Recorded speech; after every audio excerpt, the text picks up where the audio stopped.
Hey there, it's your boy Foxy, back for more relationship stories. Update.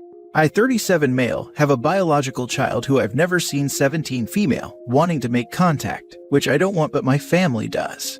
What should I do here? Original post.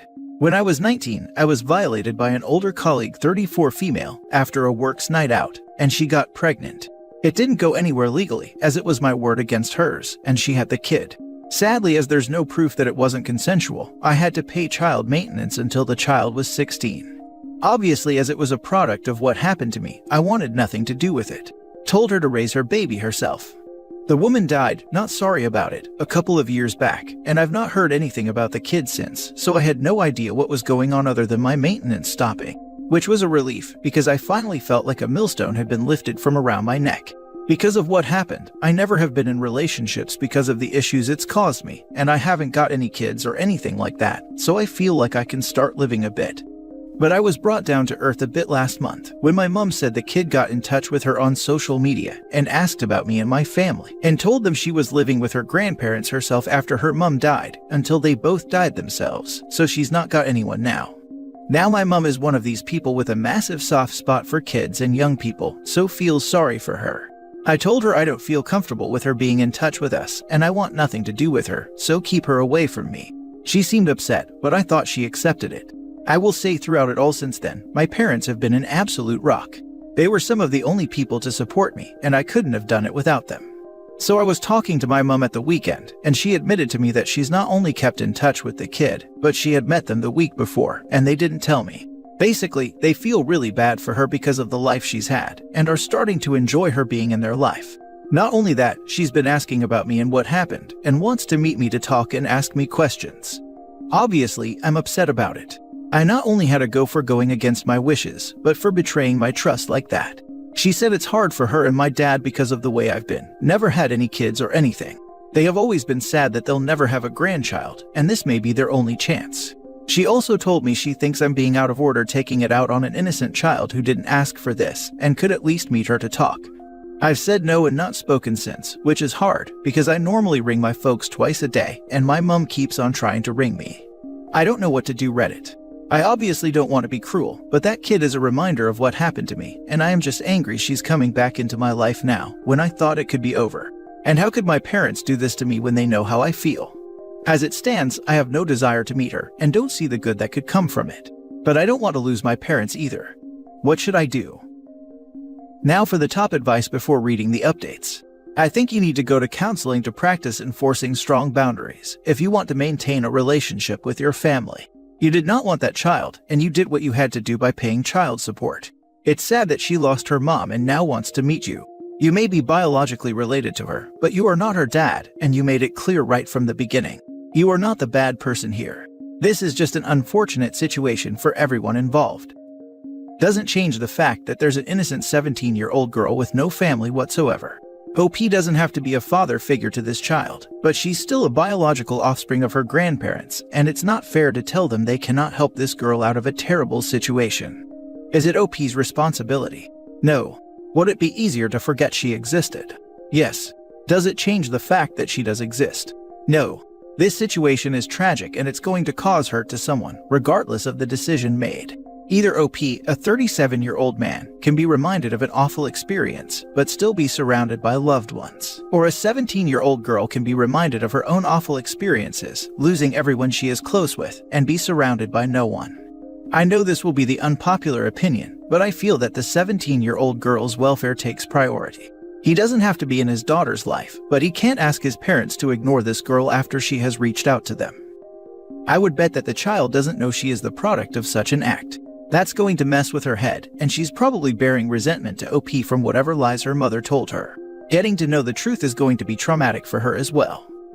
It's interesting that she reached out to his parents first, but wants to see him. She may know more than one would expect. I have no social media at all, but my mom does, so it may be that. I'm sorry for what you've been through all those years ago, and I'm more sorry that you've suffered all these years since. Have you ever been to therapy to help you cope with what happened to you and begin to heal? I have, but I don't think it's really helped me so far, so I abandoned it. Go to a therapist that specifically works with trauma. It is a special training that many don't have. There are bad therapists and good therapists. Find one that works for you. There is no need to be a prisoner for the rest of your life over this. There is no need to be a prisoner for the rest of your life over this. That's just how I've felt all these years, but never been able to put it into words. Thank you. Edit. So I spoke to my mom today. She's still insistent on having a relationship with her. I said she can, but tell her that I do not want to meet her at all and won't do it all. Would you believe my folks are actually intending on her coming over and having Christmas dinner with us? I basically said if they do that, I'm not going. I get people disagreeing with my parents' actions, but do not be disrespectful of them or call them names, please. Despite this, they're wonderful people and we're the only people who have ever had my back throughout. Thank you. Now for the first update. I spoke to my parents. I basically laid out exactly why I didn't want contact with her. I explained it's not a personal thing, but rather that she is to me the living embodiment of my offender, and that if I were to have contact, I feel it would make me relive it all over again. I reassured them they can have contact with her, and I won't stop it but to stop trying to force me. They obviously agree with me and said they'll respect my wishes. With regards to Christmas, as it stands, she'll go for Christmas Day and I won't, and I'll go for Boxing Day. My parents are upset because it means I'll be completely on my own Christmas Day. I also wrote her a letter and gave it to them. I wasn't mean or anything to her, but I explained exactly why I didn't want contact and how being in touch with her would make me feel. And that until I get better, I didn't want contact and asked her to respect that. My folks gave it to her and she read it while she was at their house. My mom told me she broke down crying and was really upset. She obviously had no idea what happened. She asked them if they'd let her have some paper and write me a letter back, and she did, and they gave it to me. Initially I went mad that they did give it to me, because I felt like they didn't respect what I'd said, but they begged me to read it, so I did. And God, I'm now confused. The letter was sweet for want of a better word. She admitted in it that she had no idea and apologized to me, and that hurt that she felt like she had to apologize. She also said she'd respect my wishes but gave her contact details and said if I ever wanted to speak to her, she'd be there for me. She also slipped a little passport photo of her in it, which is the first time I've ever seen her and what she looks like. It's weird because before this, she was just a thing. I could ignore her. But reading that, she became real. She has a little girl's handwriting. I felt like I could feel her pain in the letter. And seeing her photo, she's a kid. Doesn't look like me, but really looks like my dad, but with her mom's hair and eye color. But she does look sad in it. I didn't say anything to my parents about it. But I'm now really freaking confused. I know I shouldn't have contact with her, and still don't want it for all the reasons I've said before. It's not good for me, and also I don't think for her. But I realize I don't hate her nor am I angry at her at all. I don't want her to feel guilty about her horrible mother. And now I see she's a person. God, it's messed up. I don't know what's going to happen. I am so glad you updated, and oh my god, the idea of finding out your mother was an offender for the holidays. What a thing. But you had to tell her, good on you. I know. It has to be a horrible thing to find out, but I figure that if anything comes out of this, she'll at least know I don't want contact with her, not out of anything she's done. Exactly. It's not a happy thing to find out, but either she's lied to for the rest of her life, or she'd sit there and wonder forever. At a certain point, it's better to just rip off the bandage. Talk with a therapist about whether to get in contact. It may be that forming a relationship with your daughter can be a part of the healing process, but it would take professional opinion to determine that. I definitely am trying to sort some sort of therapy or counseling. I know at this stage it would be a nightmare to have contact the way I am though. Once you get established in therapy work to meet her during a session, before trying to meet on your own at a house or the park. Without a doubt, it'll be the safest way for both of you. So many complicated emotions at play here. I'm an adopted adult, and I've adopted 2 children. Adoption is always complicated. I don't think I should think about that at this stage. I feel trying to get myself sorted should be the top priority. Edit. So, I just sent my mom a message asking her to say to her that I read her letter, and that I don't want her to feel that she has to apologize, because she's done nothing wrong. She's replied back saying she will. I think she deserves to know that at least. Now for the second update. So basically, I've decided to go to my parents' house at Christmas when she's going to be there and meet her. I honestly just decided it today. I've been talking to my mom about it all weekend and the past few days, and the more we talk openly, it has made everything seem a bit more clear. I have worked out that despite the history attached and no matter our biology, she's just a little girl. So today, I was talking to my mom on my lunch break, and we were discussing Christmas and how we'd do it logistically, as at this point, I was only going Boxing Day. When my mom mentioned Christmas dinner and playing me one up to warm up and eat at home, I just realized, what's the point of avoiding everyone and sitting at home getting angry and playing on my PC with only my fish for company? So I went something like, yeah, let's go with it. Get enough for me and I'm coming Christmas Day too. She thought I was joking. And when she realized I wasn't, I could tell in the tone of voice that she was thrilled. She asked me if I realized the kid's still going, and I said I do. She asked me how I feel. I said honestly, I don't want to think about all that. I just want to go Christmas Day and spend it with my family. And if a young girl's there, I'll just be polite and respectful and treat her how I would any lonely young woman on Christmas Day. I asked her to let her know and text her and see if she's also okay with that. She did, and in the short space of time on my call, she got back to my mom really happy, saying, of course it is, and can't believe it. So that's it, I'm going. My mom texted me earlier saying mom is so happy I'm coming, and doesn't have to worry about me being on my own anymore. I sat there this afternoon feeling a bit relieved. And I'm also absolutely bloody terrified, but not in a bad way. More of a facing something uncertain way. Am I nuts? A week ago I posted and was acting like I would rather cut contact with everyone. Now I don't really know what I feel. I'm thinking of writing her another letter too. Nothing serious, just a bit about me to introduce myself and maybe ask her for one back. Would that be a nice thing to do? Is that too much?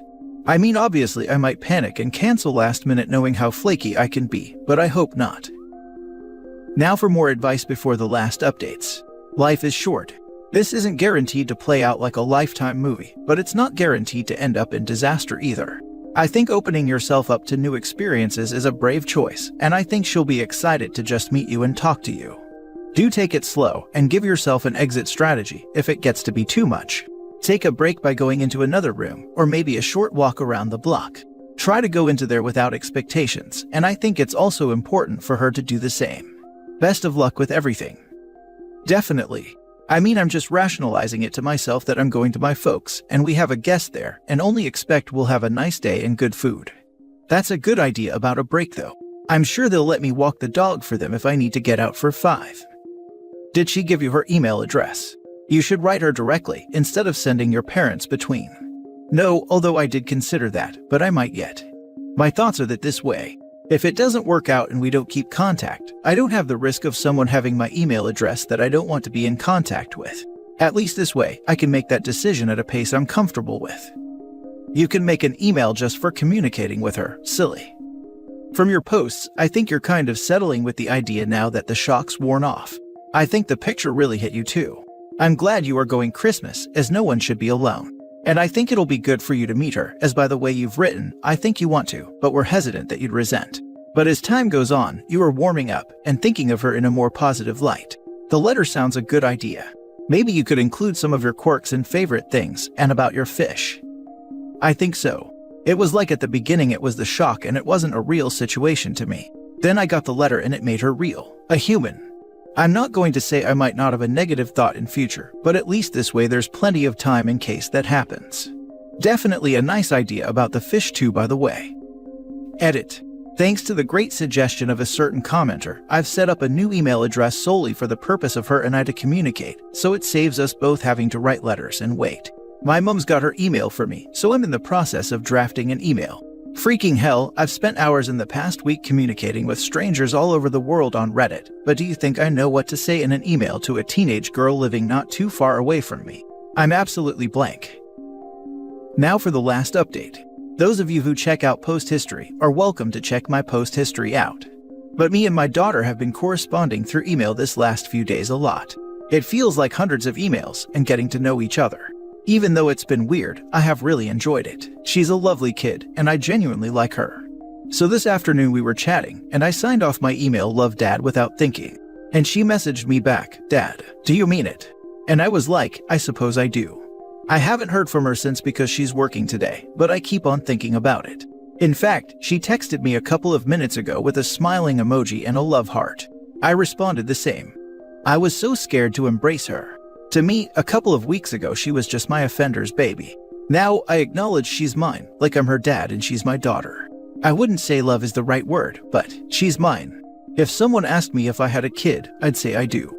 I don't know how I feel about it on the emotional level. I don't have this warm paternal feeling like I think people probably do. But at the same time, I know she's mine. Even though we've never met, but at the same time, I feel I want to meet her before Christmas. I don't know if I can wait, even if we have a video message. I'm going to video call her tomorrow. Man, I'm really nervous. I don't think a lot of people have been in my situation ever. But is this natural? Am I doing it right? Should I do anything different? What does a dad actually do? I feel like crying, yet smiling at the same time. This is tough, man. You're doing the best you can, and it looks like it is working. Do what your heart is saying and have no regrets. Thank you. I'm just doing what I'd do for anyone who doesn't have a family at Christmas. Maybe I'll look back on this in a month and say it's a great decision, or my biggest ever mistake. Wow, what a ride reading your post history. I'm so proud of you for how you're handling things. I think it's such a beautiful thing that the two of you are getting to know one another. It made my heart smile to read that you'd softened your heart to the idea of meeting her. I respect how you felt before, but I'm so happy the two of you are getting to know each other. I hope that this becomes a happy ending for you both. I hope it's a real tale, because I teared up a little when OP said, "She's mine." OP, like someone else said, there will be bumps. She might disappoint you and you her. You might have to forgive her and ask for forgiveness. But I hope you grow to love each other for the rest of your lives. If you don't, remember that you tried, and that's pretty freaking enormous. Never regret that.